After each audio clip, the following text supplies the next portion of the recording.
So just by way of introduction, my name is James Neal. I'm the head of Landmark Chambers Public Procurement Group.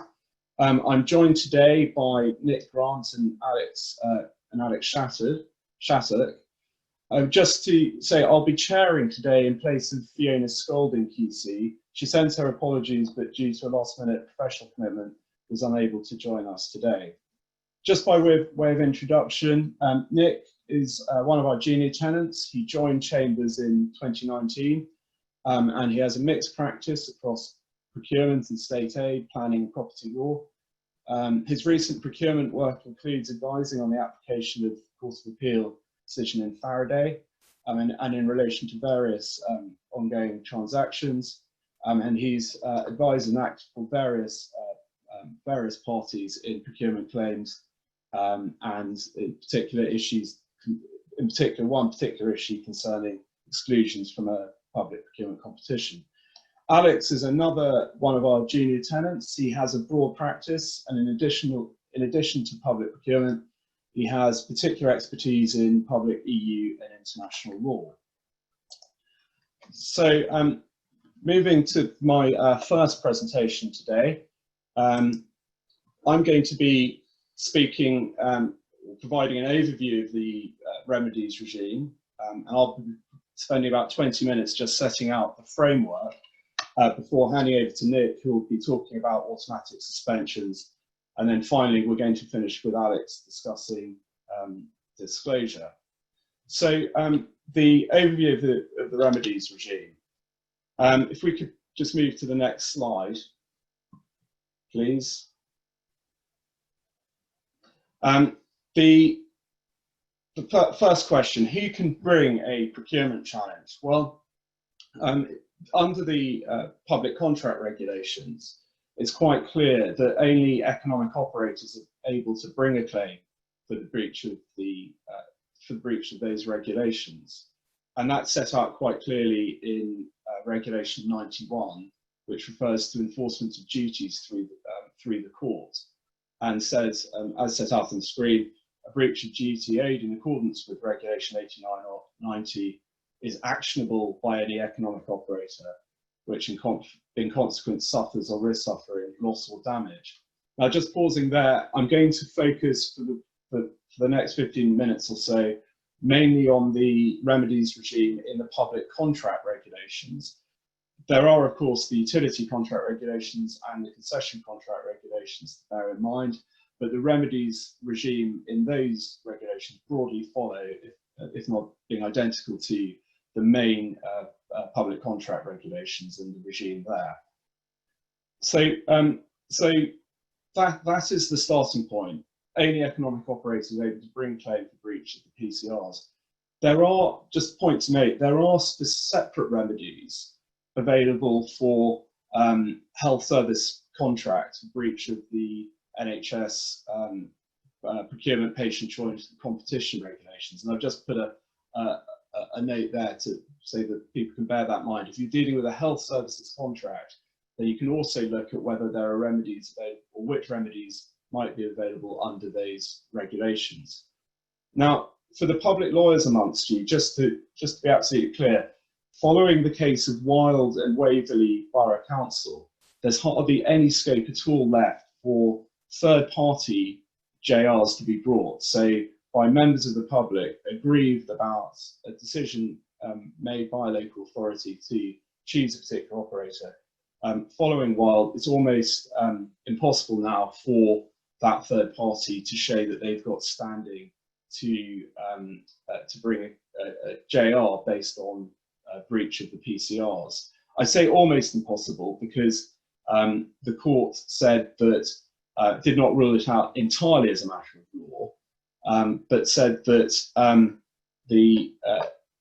I've put the section at the bottom, said it's entirely consistent with the purpose of the regs to confine standing in any JR claim brought outside the extensive range of remedies available to economic operator, and by a person who's not an economic operator, to only those who can show that performance of the competitive tendering procedure might have led to a different outcome that would have had a direct impact on him.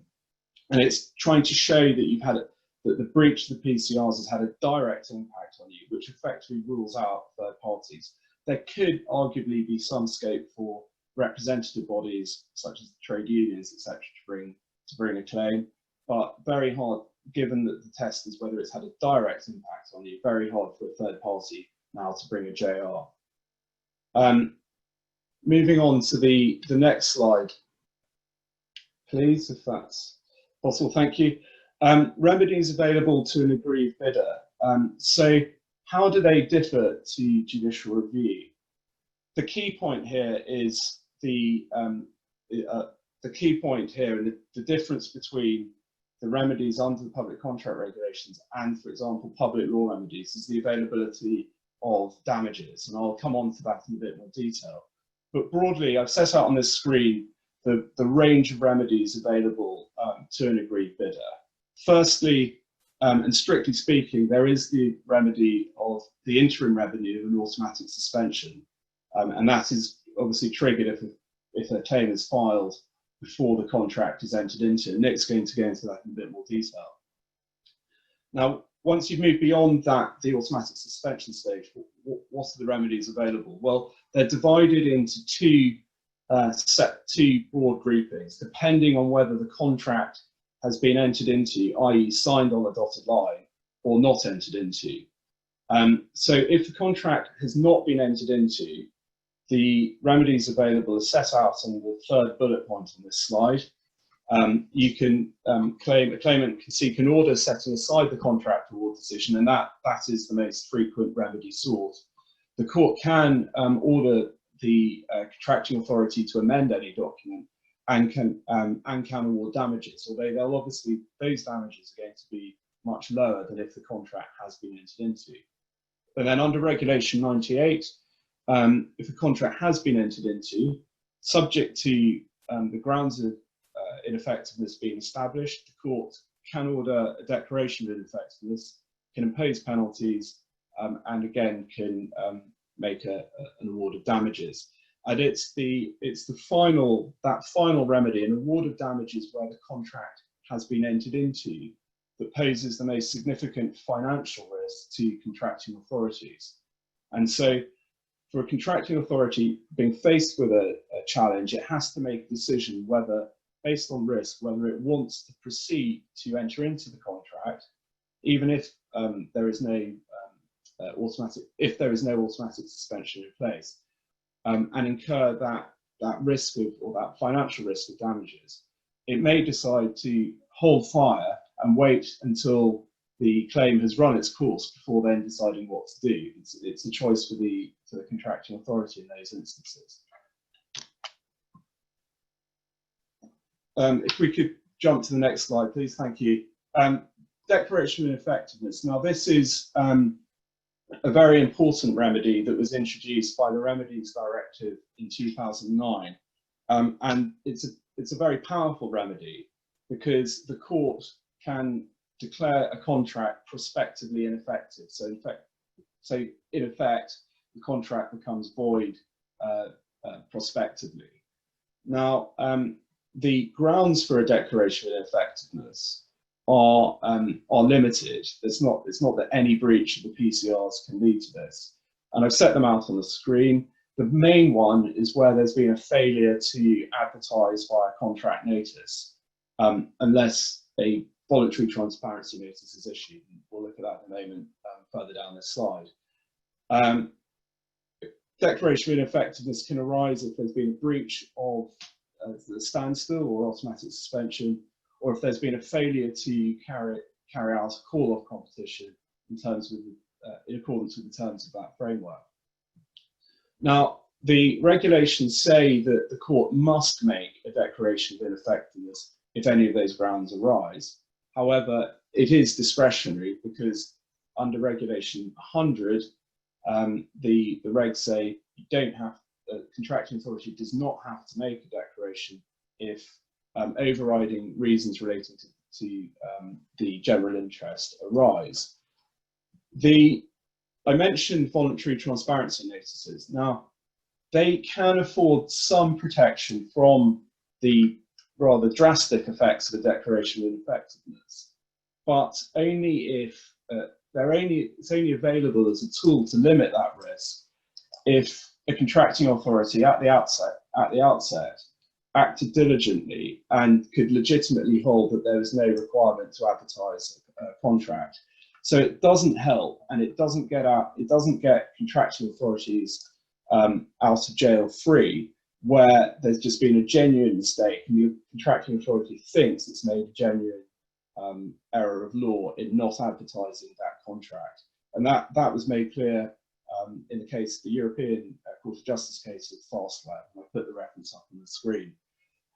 There have been very few declarations of ineffectiveness granted in the United Kingdom, and the first, if not only declaration of ineffectiveness in England and Wales, was granted by the Court of Appeal in Faraday and West Berkshire. The reference is up there on the screen, and that concerned the award of a development agreement to a developer. This year there was, it's worth noting, the case of AEW Europe, and there the question arose as to whether the contract notice really covered the scope of services or the scope of the contract being advertised. And in that case, it was held that the contract notice, that the contract had been advertised, albeit the contract had enlarged in scope to the one initially put out in the contract notice. The main risk, and I mentioned this in the last session we had a week ago, the main risk here of the declaration of effectiveness is where you have a contract variation or amendment, and you can't rely on the regulation 72 exceptions to where you need to advertise, which effectively provide the circumstances in which a material amendment to a contract can occur without the need for advertisement. So if you are thinking of if you are in a situation where a contract previously advertised is going to be amended, you have to check regulation 72 very carefully and ensure that you fall within those exceptions in regulation 72 to avoid this risk of a declaration of ineffectiveness. Now, for those of you dealing with health services contracts, which are governed by the light touch regime under the PCRs, just to note, there is some discussion, there's some doubt about whether declarations of ineffectiveness are available at all for those types of contracts, because they only need to be advertised via a prior information notice, not a contract notice. And so there's a bit of a question mark as to whether or not the declaration of ineffectiveness remedy even applies there, because as you can see at the top slide, it's the failure to advertise via a contract notice that gives rise to a ground for ineffectiveness. But I just wanted to highlight that. There's some discussion in the Procurement Law Association papers about this point as well. Just moving to the next slide, please.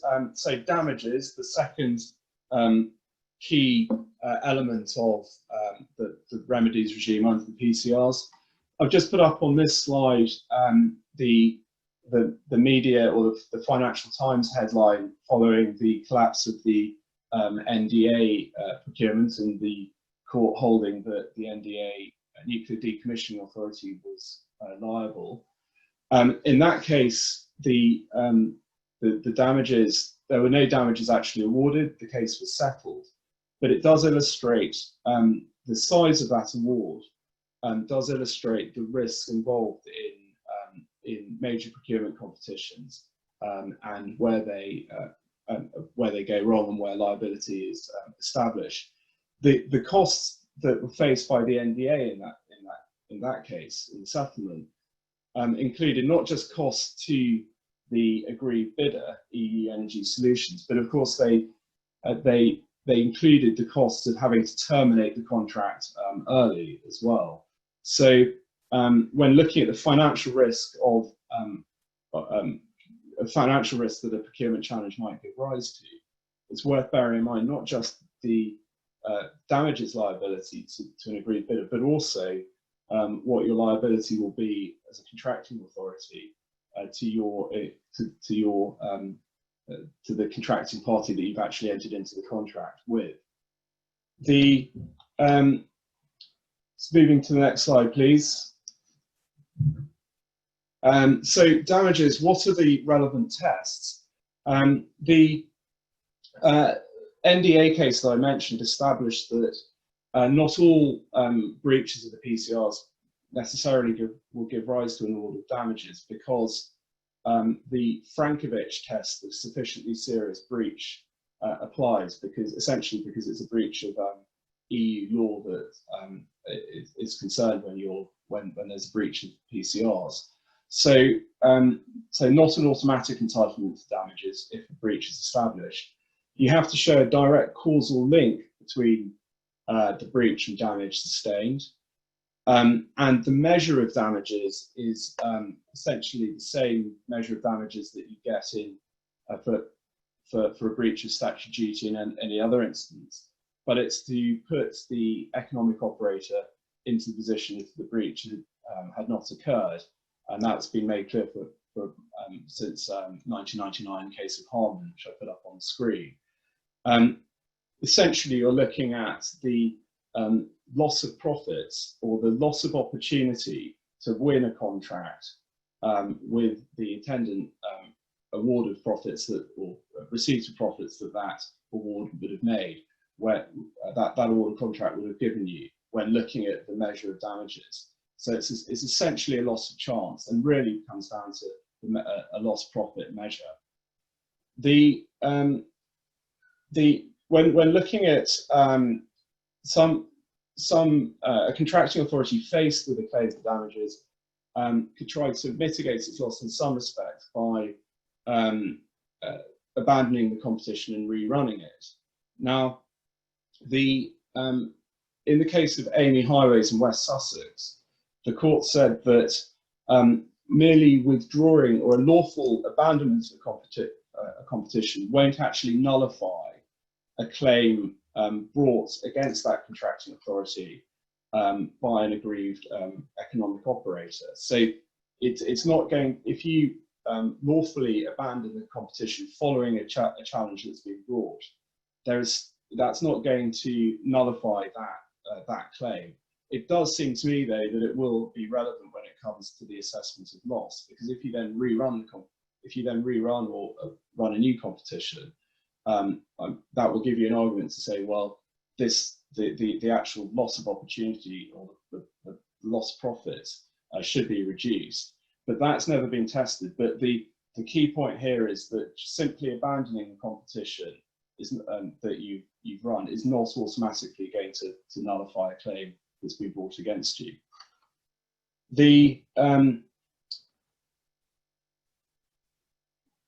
Just jumping to the next slide, please. So finally, just looking at limitation periods, the key point to note here is that limitation periods are very, very tight in procurement challenges. The general time limit, where a declaration of ineffectiveness is not sought, the general time limit is a claim has to be brought within 30 days of the date the operator knew or ought to have known that grounds for starting the claim had arisen. And what does that mean? It means that if, for example, what are the implications of that? If, for example, during the course of a procurement competition, a breach becomes apparent, then an economic operator shouldn't wait until the end. So if, for example, during a competition or competitive dialogue procedure, something arises which puts the economic operator on notice of a breach of the regs, then that economic operator should not wait until the end of the process, because otherwise they'll be out of time. The court does have a discretion to extend time where there's good reason for doing so, but that should always be within 3 months. Where a declaration of ineffectiveness is sought, where an award notice is issued, then it's a 30-day limitation period, but otherwise it's within 6 months of the date the contract's entered into. So the key point here is if a contracting authority has failed to advertise a contract, it's not going to be until 6 months after the contract's signed that you're going to know whether or not a claim is going to come forward threatening or seeking a declaration of ineffectiveness against that contract, and that's very significant. It's much longer than either the judicial review time, 3-month standard judicial review limitation period, or even the 30-day limitation period under the PCRs. I've just mentioned, although it seems somewhat academic given the case of Wild that I mentioned at the first slide, that if there is a JR sought for a claim governed by the PCRs, then again it's a 30-day limitation period. Now, bit of a key point to note for those dealing with health services contracts. A longer limitation period can apply for a breach of the NHS procurement regulations, the ones I mentioned at the start of this presentation. Now, if you're seeking damages, under the Limitation Act, you'd have 6 years to bring a claim for that. However, be very careful though, because even though if you're actually trying to set aside the award decision of a light touch regime contract governed by the health and governed by the NHS regs, then that is still strictly speaking governed by the PCRs, because although it's a light touch regime, it's still governed by the PCRs. So in those instances, a 30-day limitation period for that would still apply.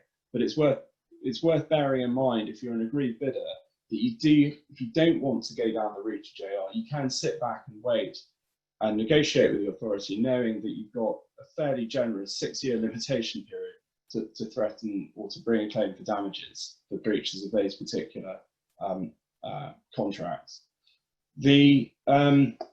And finally, and this is a little bit of a techie point, but an important one with some practical significance.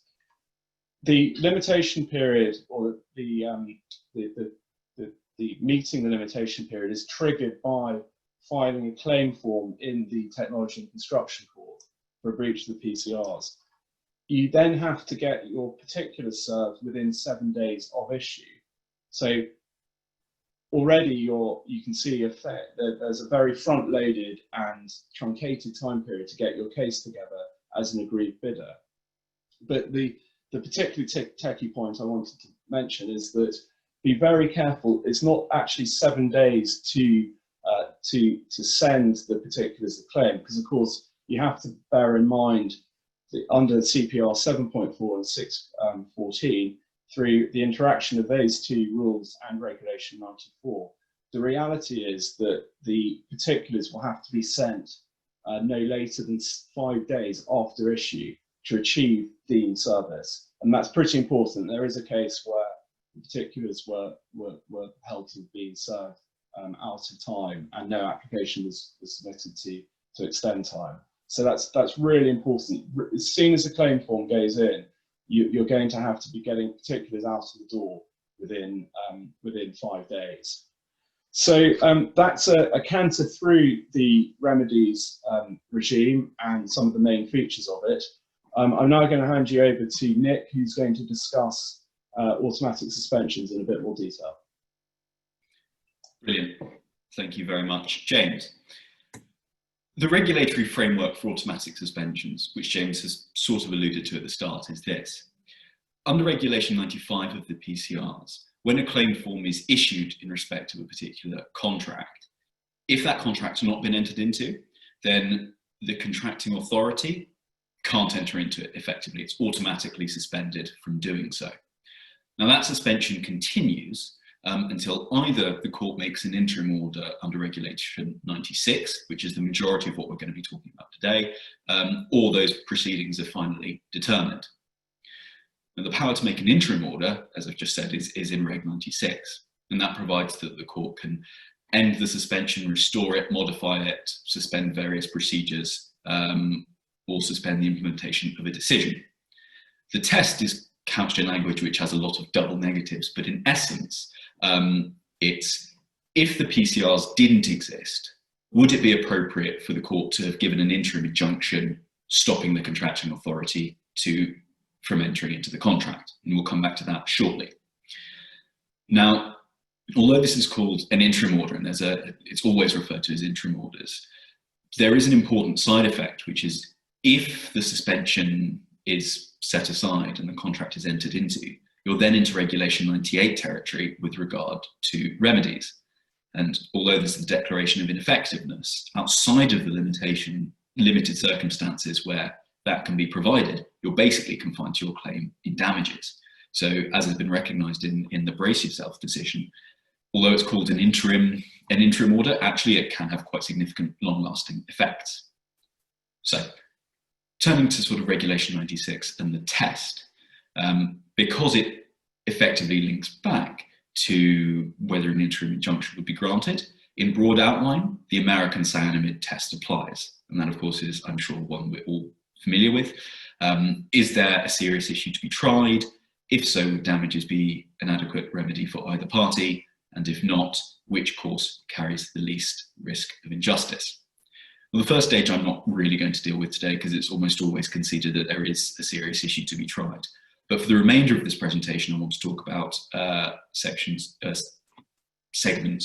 2 and 3. But at the outline, it should be noted that there are some potential differences in how that is applied in the PCR context. First, public interest is to be taken into account. This is public procurement, and the public, of course, has an interest in proper procurement. Second, the court has some powers under the PCRs that are not available in private disputes. It has been mooted that this would lead to a more stringent standard of review, but the court in Brace Yourself said no. 3, you must consider the interests of the successful applicant. Now that's a non-party to the litigation, but again, its interests have to be taken into account. 4th, there is a question as to the extent to which merits are considered. Now, of course, in a normal American cyanamide injunction, you don't usually take merits into account, save for defined circumstances. And that's kind of been reflected in both the Circle Nottingham decision and the Mighty decision. But in Brace Yourself, the High Court said, actually, don't take the merits into account at all. So that's an area where it's a little bit of a grey area at the moment, but just be aware. The 5th potentially significant difference is the extent to which stage 2 and the adequacy of damages is its own discrete stage, or whether it's rolled into stage 3. And it just becomes one of the things you consider when discussing the least risk of injustice. Now, the importance of that is often the second stage. It said that if damages would be an adequate remedy for either party, you stop there, and you don't have to go on to consider the least risk of injustice point. But of course, if it's just one of a number of things that's considering at the injustice stage, then you do have to.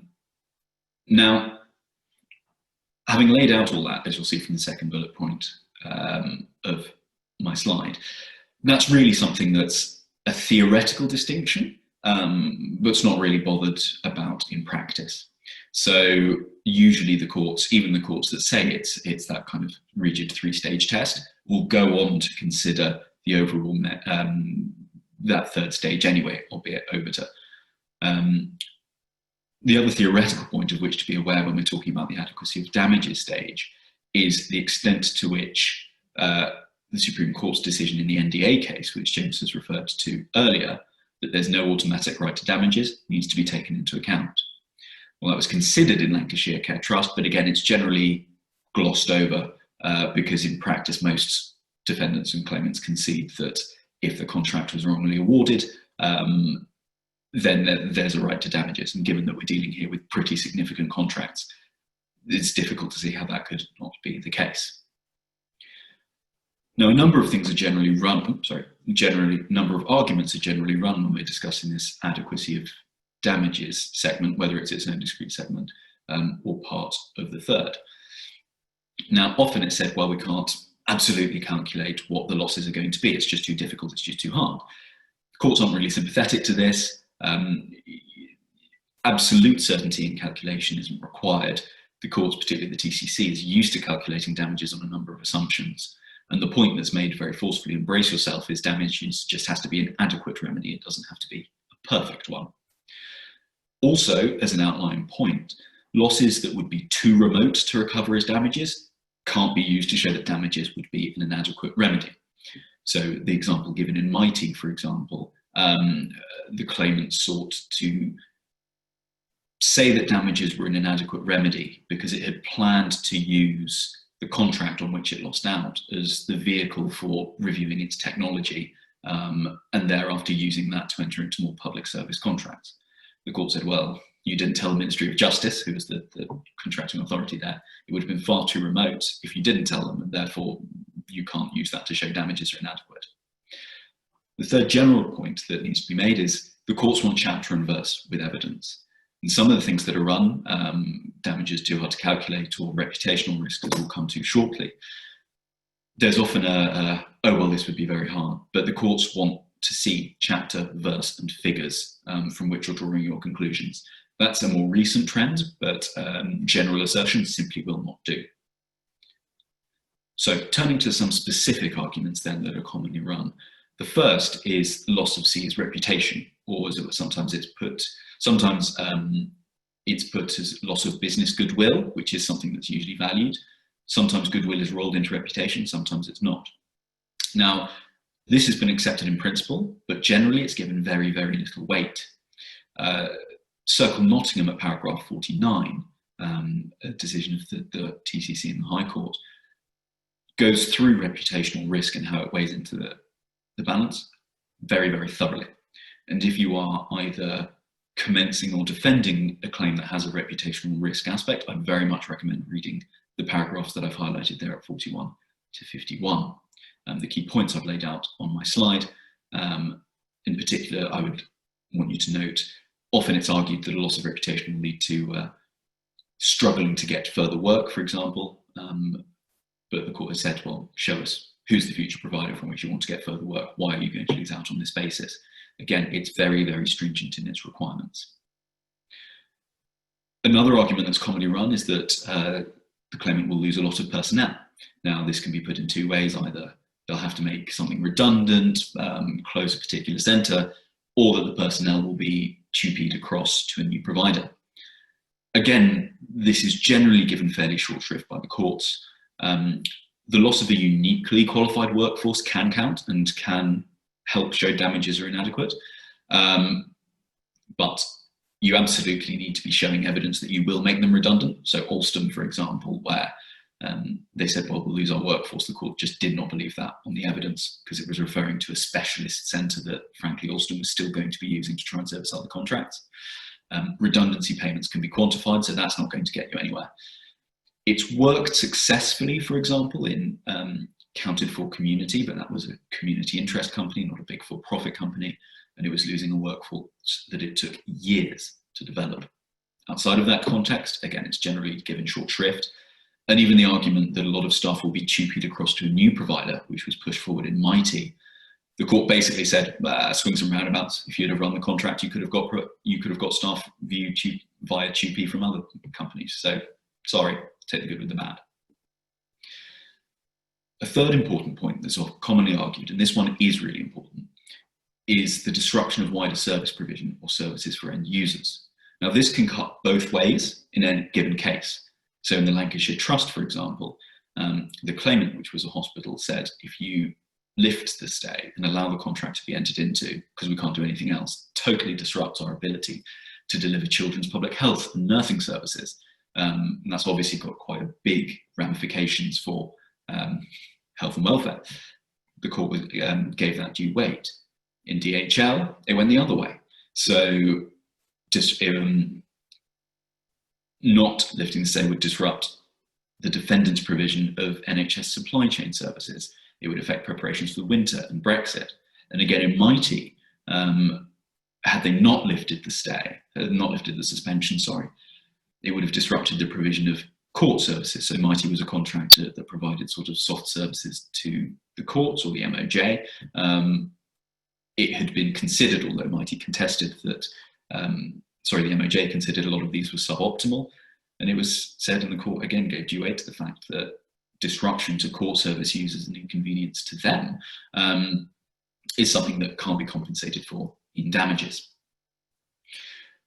Fourth argument that's commonly run is the existential threat argument. If we don't get this contract, we're going to disappear, and therefore you should not allow the contract to go to someone else.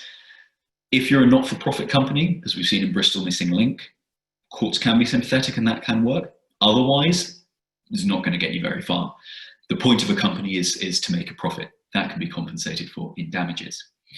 It's been put in Brace Yourself that damages can be designed to prevent collapse, which theoretically is true, although I think there are cash flow issues that probably weren't particularly considered. If you're using an SPV, if you're a big corporate group, then as for the last 3 bullet points on that slideshow, that would be a firm no. That's getting you nowhere, I'm afraid. So, having been through the adequacy of damages, and whether it's its own discrete stage or whether it's an important point in the 3rd stage, you then get on to the remaining balance of convenience. Again, some important principles are laid out in Circle Nottingham. I'll let you read those in your own time. The only point I want to highlight at this point is generally the idea of the prudent courses favouring the status quo, and that means lifting the suspension and allowing the contract to be entered into. So, key points: timing. You must consider how long the period of suspension is going to last and its effect. So in Circle Nottingham, for example, in Mighty, for example, the court came down with a basic calculation. If it lifted the suspension and allowed the contract to be entered into, then the court would gain its service provision, it would gain the advantages from that, and it would probably run for about a year by the time it got to trial, which meant that when it came to calculating Mighty's damages, there'd be a lot more data to work with. If it didn't lift the suspension, then it would have to have an expedited trial, but that still wouldn't arise until, I think this claim was sort of January, February, until October that year, which would then mean that the contract wouldn't be entered into until early the following year. During that period, there's a lot of disruption to the court users, a huge amount of money wasted, and as I've said, there are concerns about, there were concerns about what was being provided. So again, consider the suspension. Of course, the full gamut of what you can use to try and minimise that time, like expedited trials, representative samples, preliminary issues, are all available, but you still have to make sure that you're doing sort of justice in getting to the root of the case. The final point that I want to refer to on balance of convenience is the effect on services being provided. Now, it will weigh heavily in favour of lifting the stay. If suboptimal, services have to be continued, particularly for where it was going to have a knock-on effect for health services or in Mighty for court users. An argument, quite a brave argument, was put forward in Brace Yourself that the company that lost out, which was the incumbent contractor, said, well, we can perform that new contract until this is resolved, so actually that's illusory.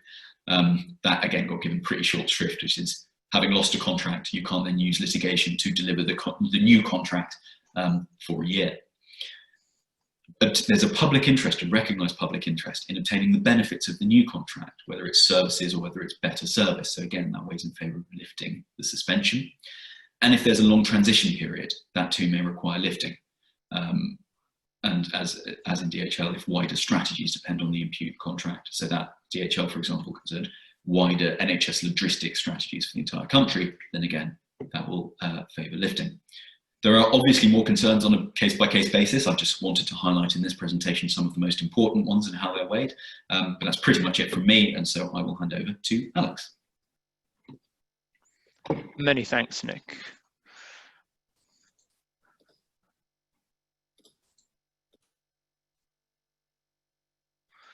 Hello, I'm going to talk to you about disclosure and confidentiality rings. Hopefully you'll be familiar with the disclosure rules in civil proceedings. The essence of it is that in standard civil proceedings, you need to disclose all the relevant documents, including the documents which adversely affect a party's case, and in particular, the documents that you hold which adversely affect your case. If you're a local authority facing a generic JR, it's a slightly different position, as you should be making those documents or a fair summary of them available anyway under the duty of candour. And just as an aside, it can get a bit complicated there because you can still have specific disclosure apps in generic JRs. I represented the claimant in one of those recently and got the Home Office to disclose commercially confidential KPI performance data relating to its private accommodation contractors. That was a bitterly contested disclosure app, as you can imagine, and I just flagged that there is a key case that applies in those circumstances, Tweed and the Parades Commission. When it comes to procurement challenges, early stage disclosure is particularly important, as you need to show there is a serious issue to be tried to get your suspension, as we heard in the previous presentations. However, unsuccessful bidders looking to make a challenge rarely have the information they need to do that at the start of the challenge. They know they've lost, they know what their bid is, and they don't necessarily have detailed information about how that bid was evaluated. They won't necessarily know about competitor bids, either the pricing, which is crucial, or indeed the technical information. And they might not even know who else was bidding. So not a great starting point if your task is to persuade a court that you're not on a fishing expedition. Forgive me, that should be the TCC Technology and Construction Court Guide. I'd just refer you to Appendix H to that guide. It's in the White Book supplement and also available online. Really useful guide to procurement claims that should be your first port of call if one of these claims falls on your desk. I personally sleep with a copy of it under my pillow. I wouldn't recommend you go that far, but I can't emphasize how useful this guide is. And it provides a very helpful mini guide, a guide within a guide, if you will, to confidentiality rings.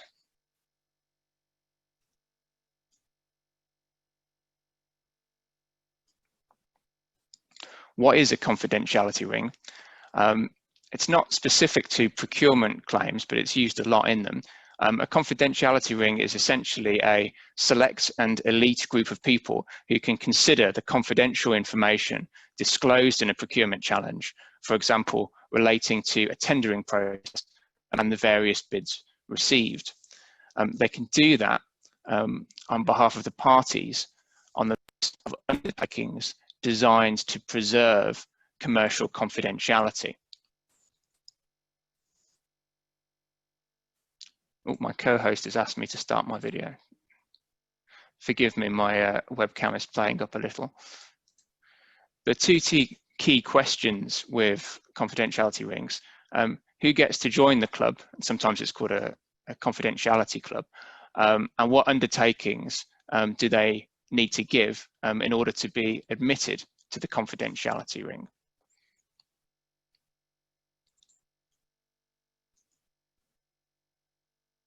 Again, there's some helpful guidance in the TCC guidance note, which emphasizes the importance of doing this at a very early stage, and also the importance of doing it by agreement, if possible. So it should only really be as a last resort that you're asking the court to determine what who's admitted to a confidentiality ring and what undertakings they should be giving.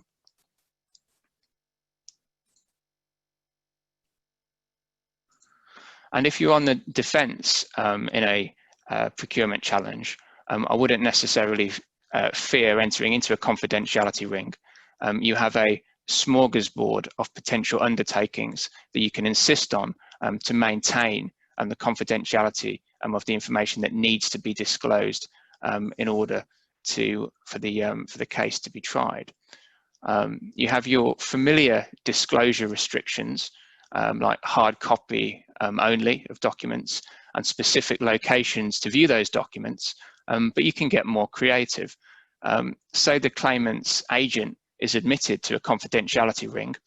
How about limiting the role that agent can play in future bids, including in respect of any re-procurement that might be necessary as a result of the claim? The sky is the limit as to the number of undertakings you can ask for, as long as they're sensible, because if you don't get agreement, you will need to ask the court. There's a particular issue where employees of a claimant company or a third party are asked to be admitted to a confidentiality ring, potentially a minefield here, because those company employees will get access to sensitive commercial information about their competitors.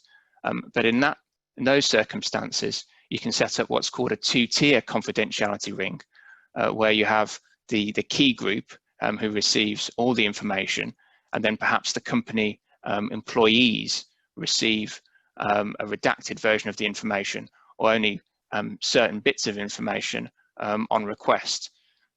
And it's actually quite useful to have company employees in a confidentiality ring for reasons which I'm going to go into. If only the lawyers are involved, then we potentially have some problems later down the line. That was an issue in this key case SRCL, which I'll highlight, which not only sets out a useful summary of the approach to confidentiality rings, including the fact that other bidders' confidential info should not be disclosed to one unless they have an opportunity to make representations on that disclosure. But this case also deals with the specific issue of what happens when you only use lawyers as part of a confidentiality ring. Because the question may arise, what happens if there's a dispute of fact regarding the information that's released to a confidentiality ring, and the only people who've seen it are the lawyers? In that case, there was a suggestion of, oh, well, my solicitor can be a witness of fact in relation to that dispute. But the court didn't allow that and wasn't very happy about that suggestion, mainly because there's a potential conflict of interest when lawyers give evidence of facts relating to a case that they have probably been advising on. So I just flag that that's a cautionary tale about using only your lawyers in confidentiality rings. Lawyers are not, as a rule, ideal witnesses, particularly when we've been advising on the case in question. And I wonder if this case suggests that the two-tier confidentiality ring should perhaps be the default rather than the exception. Two further cases I'd flag, Marston Holdings and Bombardier. The key point I draw out of Marston Holdings really is that you only need to consider whether we need a confidentiality ring if disclosure is actually necessary. So there's an important preliminary question, depending on the facts of the challenge. Do you actually need this information to be disclosed before we get into whether it can be disclosed confidentially? The Bombardier case makes a point that Appendix H of the TCC guide should be followed, and furthermore, that notwithstanding the widespread use of confidentiality rings in procurement challenges, the default position is that it's open court and that we have open justice, and procurement challenges should be no exception.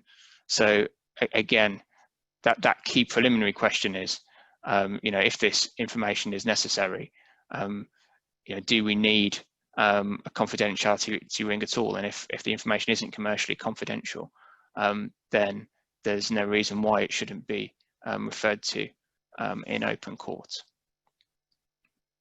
Right, we're now on the question and answer session. I wonder if James and Nick can pop back in at this stage. Yes, thanks very much, Alex and Nick, for those presentations. So we've got just a couple of minutes before we're due to conclude to consider a few questions.